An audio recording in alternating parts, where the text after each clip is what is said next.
ಲಡ್ಡು ಅಂದ ತಕ್ಷಣ ಬಾಯಲ್ಲಿ ನೀರು ಬರುತ್ತೆ. ಆದರೆ ತುಂಬ ಜನರಿಗೆ ಲಡ್ಡು ಹದ ಗೊತ್ತಾಗಲ್ಲ, ಅದು ಮಾಡಕ್ಕೆ ಬರಲ್ಲ ಅಂತೆಲ್ಲ ಬಿಟ್ಬಿಡ್ತಾರೆ. ಆದರೆ ತಿನ್ನೋದಕ್ಕೆ ತುಂಬ ಇಷ್ಟ ಇರುತ್ತೆ ಅಲ್ವಾ. ಅಂಥವ್ರಿಗೋಸ್ಕರನೇ ನಾನಿವತ್ತು ಒಂದು ಬೆಸ್ಟ್ ಅಂದರೆ ಬೆಸ್ಟ್ ಸುಲಭವಾಗಿರುವಂತಹ ಒಂದು ಲಡ್ಡು ರೆಸಿಪಿನ ತೊಗೊಂಡು ಬಂದಿದ್ದೀನಿ ಫ್ರೆಂಡ್ಸ್. ವರಮಹಾಲಕ್ಷ್ಮಿ ಹಬ್ಬಕ್ಕೆ ನೀವು ಮಾಡಿಕೊಂಡ್ರೆ ಬಂದಂಥವರಿಗೆ ಎಲ್ಲರಿಗೂ ನೀವು ಅರಿಶಿನ ಕುಂಕುಮವನ್ನು ಹಚ್ಚಿಬಿಟ್ಟು ಈ ಲಡ್ಡುವನ್ನು ಕೊಡೋದಕ್ಕೆ ತುಂಬಾ ಚೆನ್ನಾಗಿರುತ್ತೆ, ಪ್ರಸಾದವಾಗಿ ನೀವು ಕೊಡೋದಕ್ಕೆ. ಹಾಗೆ ನೀವು ವರಮಹಾಲಕ್ಷ್ಮಿ ಹಬ್ಬಕ್ಕೆ ನೈವೇದ್ಯ ಕೂಡ ಮಾಡ್ಬೋದು ಅಲ್ವಾ. ಹಾಗಾದ್ರೆ ಇಷ್ಟು ಸುಲಭವಾಗಿರುವಂತಹ ಈ ಲಡ್ಡುನ ಹೇಗ್ ಮಾಡೋದು ಅಂತ ನೋಡ್ತಾ ಹೋಗೋಣ, ಸ್ಟಾರ್ಟ್ ಮಾಡೋಣ. ಹಲೋ ಎವ್ರಿವನ್, ನಾನು ಸುಷ್ಮಾ. ವೆಜ್ ವಂಡರ್ಸ್ ಚಾನೆಲ್ಗೆ ಸ್ವಾಗತ ಸುಸ್ವಾಗತ. ಫಸ್ಟ್ ನೋಡಿ, ನಾನು ಸ್ಟವ್ ಆನ್ ಮಾಡಿಬಿಟ್ಟು ಅದಕ್ಕೆ 1.5 ಕಪ್ ಆಗುವಷ್ಟು ಬಾಂಬೆ ರವಾನ ಹಾಕ್ಕೊಳ್ತಾ ಇದ್ದೀನಿ. ನಿಮಗೆ ಯಾವ ಕಪ್ಪಲ್ಲಿ ಅಳತೆಗೆ ಬೇಕು, ಎಷ್ಟು ಬೇಕು ಅಂತ ನೋಡಿಕೊಂಡು ಹಾಕ್ಕೊಳ್ಬಹುದು.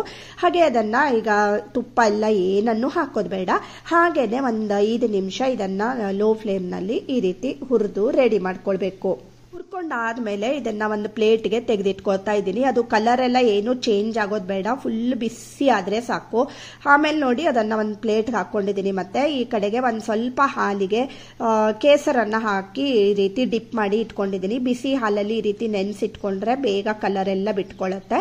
ಹಾಗೆ ನೋಡಿ ಈ ರವಾ ಒಂದು ಸ್ವಲ್ಪ ತಣ್ಣಗಾದ್ಮೇಲೆ ಟೋಟಲ್ ಆಗಿ 1.5 ಕಪ್ನಷ್ಟು ಹಾಲನ್ನ ಹಾಕಿ ಇದನ್ನ ಚೆನ್ನಾಗಿ ಮಿಕ್ಸ್ ಮಾಡ್ಕೊಳ್ಬೇಕು. ಫಸ್ಟ್ ನಾನು 1 ಲೋಟ ಹಾಕೊಂಡಿದ್ದೆ, ಈಗ ಅರ್ಧ ಕಪ್ನಷ್ಟು ಹಾಲನ್ನ ಹಾಕೊಳ್ತಾ ಇದ್ದೀನಿ. ಸೊ ಟೋಟಲ್ ಆಗಿ 1.5 ಕಪ್ ಅಷ್ಟು ಹಾಲನ್ನ ಹಾಕಿ ಇದನ್ನ ಒಂದು 5 ನಿಮಿಷ ಅಂದ್ರೆ ಅದು ರವಾ ಎಲ್ಲ ಚೆನ್ನಾಗಿ ಹಾಲೆಲ್ಲ ಹೀರ್ಕೊಳ್ಬೇಕು, ಅಷ್ಟೊತ್ತುವರೆಗೆ ಅದನ್ನ ಹಾಗೆ ಇಟ್ಬಿಡಿ. ಆಮೇಲೆ ನೋಡಿ ಒಂದು ಮಿಕ್ಸಿ ಜಾರ್ಗೆ ನಾನು 1.5 ಕಪ್ ಆಗುವಷ್ಟು ಸಕ್ಕರೆನ ಹಾಕೊಳ್ತಾ ಇದ್ದೀನಿ. ನಿಮ್ಗೆ ಸಿಹಿ ಇನ್ನೊಂದು ಸ್ವಲ್ಪ ಜಾಸ್ತಿ ಬೇಕಿದ್ರೆ ಹಾಕೊಳ್ಬಹುದು, ಬಟ್ ನನಗೆ ಇದು ಪರ್ಫೆಕ್ಟ್ ಆಗಿದೆ. ಸೊ 1.5 ಕಪ್ನಷ್ಟು ಸಕ್ಕರೆನ ಮಿಕ್ಸಿಗೆ ಹಾಕಿ ನೈಸ್ ಆಗಿ ಪೌಡರ್ ಮಾಡಿಕೊಂಡು ಈ ರೀತಿ ರೆಡಿ ಮಾಡ್ಕೊಂಡಿದ್ದೀನಿ. ನೋಡಿ ಇಷ್ಟು ನೈಸ್ ಆಗಿ ಇರಬೇಕು.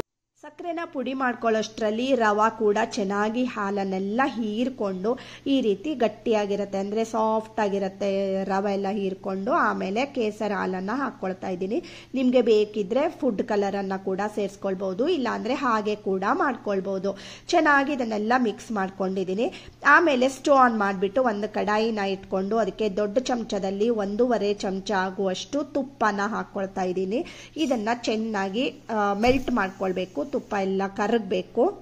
ಆಕ್ಚುಲಿ ಈ ಲಡ್ಡು ಮಾಡೋದಕ್ಕೆ ಜಾಸ್ತಿ ತುಪ್ಪ ಕೂಡ ಬೇಕಾಗಲ್ಲ. ನೋಡಿ 1.5 ಚಮಚದಲ್ಲೇ ನಾವು ಎಷ್ಟು ಚೆನ್ನಾಗಿರುವಂತಹ ರವಾ ಲಡ್ಡುನ ಮಾಡ್ಕೊಳ್ಬಹುದು.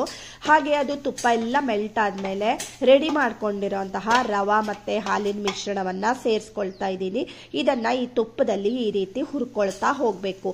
ಇದೇನಪ್ಪ ಹೀಗೆಲ್ಲ ಆಗೋಯ್ತು ಅಂತ ಅನ್ಕೊಳ್ಬೇಡಿ. ನೀವು ಇದನ್ನ ಕಂಟಿನ್ಯೂಸ್ ಆಗಿ ಮಗಚ್ತಾ ಹೋದಂಗೆನೆ ಏನಾಗುತ್ತೆ, ಇದು ಫುಲ್ ಪುಡಿ ಪುಡಿ ಆಗ್ತಾ ಬರುತ್ತೆ. ನೀವು ಇಲ್ಲಿ ನೋಡ್ಬಹುದು ಎಲ್ಲ ಅದು ಹೀರ್ಕೊಂಡು ಸ್ವಲ್ಪ ಅದು ಗಟ್ಟಿ ಆಗೋ ಥರ ಅನಿಸುತ್ತೆ. ನಿಮಗೆ ಏನು ಸರಿ ಆಗ್ತಾ ಇಲ್ವಾ ಈ ಲಡ್ಡು ಅಂತೆಲ್ಲ ಅಂದ್ಕೊಳ್ಬೇಡಿ, ಯಾಕೆಂದರೆ ಇದು ಸಕ್ಕರೆ ಪಾಕ ಮಾಡೋದಿಲ್ಲ ಏನಿಲ್ಲ. ಆದ್ರೂ ಟೇಸ್ಟಿಯಾಗಿ ಮಾಡ್ಕೊಳ್ಳುವಂತಹ ವಿಧಾನವನ್ನು ನಿಮ್ಮ ಜೊತೆಗೆ ನಾನಿವತ್ತು ಶೇರ್ ಮಾಡ್ತಾ ಇದ್ದೀನಿ. ನೋಡ್ತಾ ಇದ್ದೀರಿ ಅಲ್ವಾ, ನೋಡಿ ಹೇಗೆ ಅದು ಬಿಡಿ ಬಿಡಿ ಬಿಡಿ ಆಗ್ತಾ ಉಂಟು.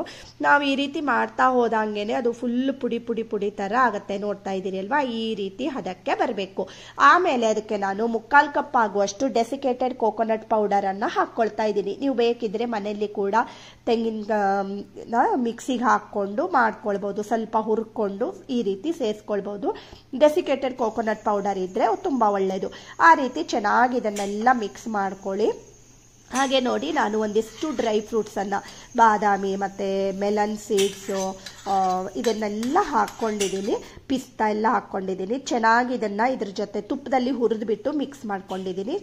ಚೆನ್ನಾಗಿ ಮಿಕ್ಸ್ ಮಾಡ್ಕೊಳ್ಬೇಕು. ಇದೆಲ್ಲ ಸ್ವಲ್ಪ ಅದು ಹುರಿಬೇಕು. ನಾವು ಈ ರೀತಿ ಮಾಡ್ತಾ ಇರುವಾಗ ಅದೆಲ್ಲ ಮಿಕ್ಸ್ ಆಗಿ ಹುರಿಯುತ್ತೆ. ಆಮೇಲೆ ರೆಡಿ ಮಾಡ್ಕೊಂಡಿರೋಂತಹ ಸಕ್ಕರೆ ಪೌಡರನ್ನು ಹಾಕ್ಕೊಳ್ತಾ ಇದ್ದೀನಿ. ಆಮೇಲೆ ಈ ಸಕ್ಕರೆ ಪುಡಿನ ಇದ್ರ ಜೊತೆಗೆ ಚೆನ್ನಾಗಿ ಮಿಕ್ಸ್ ಮಾಡ್ಕೊಳ್ಳಿ. ಅದು ನಾವು ಮಗಚ್ತಾ ಹೋದಂಗೆನೆ ಸಕ್ಕರೆ ಪುಡಿ ಅಲ್ವಾ, ಅದು ಮೆಲ್ಟ್ ಆಗ್ತಾ ಬರುತ್ತೆ. ಸೊ ಮೆಲ್ಟ್ ಆದ ತಕ್ಷಣ ನೀವು ಇದೇನಾಗ್ಬಿಡ್ತಪ್ಪ ಅಂತ ಅಂದ್ಕೊಳ್ಬೇಡಿ, ಯಾಕೆಂದರೆ ಅದು ಮೆಲ್ಟ್ ಆಗ್ತಾ ಆಮೇಲೆ ಪುನಃ ನಾವು ಅದನ್ನು ಅಂದರೆ ಮೆಲ್ಟ್ ಆದಮೇಲೆ ಪುನಃ ಅದನ್ನು ಗಟ್ಟಿ ಮಾಡ್ತಾ ಬರಬೇಕಾಗತ್ತೆ. ತುಂಬ ಸುಲಭ ಈ ಲಡ್ಡುನ ಮಾಡೋದು ಫ್ರೆಂಡ್ಸ್. ನಿಮಗೆ ಮತ್ತೆ ಪ್ರಸಾದವಾಗಿ ಕೊಡೋದಕ್ಕೆ ಎಲ್ಲ ತುಂಬಾ ಚೆನ್ನಾಗಿರುತ್ತೆ. ನೋಡಿ ಈ ರೀತಿ ಆಗ್ತಾ ಬರುತ್ತೆ.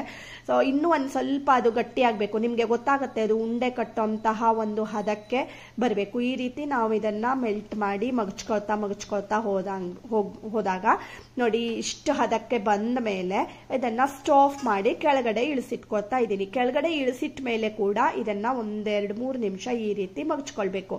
ಅವಾಗ ಏನಾಗುತ್ತೆ, ಅದು ಚೆನ್ನಾಗಿ ನಮಗೆ ಲಡ್ಡು ಮಾಡೋದಕ್ಕೆ ಬರುತ್ತೆ. ಈಗಾಗಲೇ ನಾನು ವರಮಹಾಲಕ್ಷ್ಮಿ ಹಬ್ಬ ನಾವು ಹೇಗೆ ಮಾಡಿದ್ವಿ, ಮತ್ತೆ ಬೇಸನ್ ಲಡ್ಡು ಹೇಗೆ ಮಾಡೋದು, ಬುಂದಿ ಕಾಳನ್ನ ಹೇಗೆ ಮಾಡೋದು, ವರಮಹಾಲಕ್ಷ್ಮಿ ನೈವೇದ್ಯಕ್ಕೆ ಪಾಯಸ ಮತ್ತೆ ಲಡ್ಗೆ ಉಂಡೆ ಇದೆಲ್ಲ ಹೇಗೆ ಮಾಡಬೇಕು ಹೇಳೋದನ್ನ ಆಲ್ರೆಡಿ ತೋರಿಸ್ಕೊಟ್ಟಿದ್ದೀನಿ. ನಮಗೆ ವರಮಹಾಲಕ್ಷ್ಮಿ ಹಬ್ಬಕ್ಕೆ ಅದೆಲ್ಲ ಪ್ರಸಾದವಾಗಿ ಕೊಡೋದಕ್ಕೆ ತುಂಬಾನೇ ಚೆನ್ನಾಗಿರುತ್ತೆ. ಡಿಸ್ಕ್ರಿಪ್ಷನ್ ನಲ್ಲಿ ನಾನು ಲಿಂಕ್ ಅನ್ನ ಹಾಕಿರ್ತೀನಿ. ಹಾಗೆ ನೋಡಿ, ಒಂದು ಸ್ವಲ್ಪನೇ ತಗೊಂಡು ಇದನ್ನ ಈ ರೀತಿ ಉಂಡೆನ ಮಾಡ್ಕೊಳ್ಬೇಕು. ತುಂಬಾ ಸಾಫ್ಟ್ ಆಗಿರುತ್ತೆ. ಇದನ್ನ ನೀವು ಒಂದು 3-4 ದಿನದವರೆಗೆ ಇಡಬಹುದು, ಯಾಕಂದ್ರೆ ನಾವು ಹಾಲು ಹಾಕಿರ್ತೀವಿ ಅಲ್ವಾ. ಬಟ್ ನಮಗೆ ಪ್ರಸಾದವಾಗಿ ಕೊಡೋದಕ್ಕೆ ತುಂಬಾನೇ ಚೆನ್ನಾಗಿರುತ್ತೆ. ಖಂಡಿತ ನೀವು ಒಮ್ಮೆ ಈ ರೀತಿ ಲಡ್ಡುನ ಮಾಡಿ ನೋಡಿ. ಮೇಲ್ಗಡೆಯಿಂದ ನಾನು ಒಂದು ಮೆಲನ್ ಸೀಡನ್ನ ಹಾಕ್ತಾ ಇದ್ದೀನಿ, ನೋಡೋದಕ್ಕೆ ಚೆನ್ನಾಗಿ ಕಾಣುತ್ತೆ ಅಲ್ವಾ. ಬೇಕಿದ್ರೆ ನೀವು ಗೋಡಂಬಿ, ದ್ರಾಕ್ಷಿ ಯಾವ್ದಿದ್ರು ಹಾಕೊಳ್ಬಹುದು. ತುಂಬಾನೇ ಟೇಸ್ಟಿಯಾಗಿ ಕೂಡ ಇರುತ್ತೆ. ಖಂಡಿತ ನೀವು ಒಮ್ಮೆ ಈ ರೀತಿಯಲ್ಲಿ ಲಡ್ಡುನ ಮಾಡಿ ನೋಡಿ, ಹೇಗೆ ಬಂತು ಹೇಳೋದನ್ನ ಕಮೆಂಟ್ ಮಾಡಿ. ಮತ್ತೆ ಇವತ್ತಿನ ಈ ರವಾ ಲಡ್ಡು ನಿಮ್ಗೇನಾದ್ರೂ ಇಷ್ಟ ಆಗಿದ್ರೆ ಗೊತ್ತೇ ಇದೆ ಅಲ್ವಾ ಫ್ರೆಂಡ್ಸ್, ಲೈಕ್ ಮಾಡಿ, ಶೇರ್ ಮಾಡಿ, ಮತ್ತೆ ಸಬ್ಸ್ಕ್ರೈಬ್ ಮಾಡಿ. ನಿಮ್ದೊಂದು ಸಪೋರ್ಟ್ ನನಗಿರ್ಲಿ. ನೀವು ಯಾವ ಕಡೆಯಿಂದ ನೋಡ್ತಾ ಇದ್ದೀರಿ ಹೇಳೋದನ್ನ ಕೂಡ ಕಮೆಂಟ್ ಮಾಡಿ. Thank you for watching.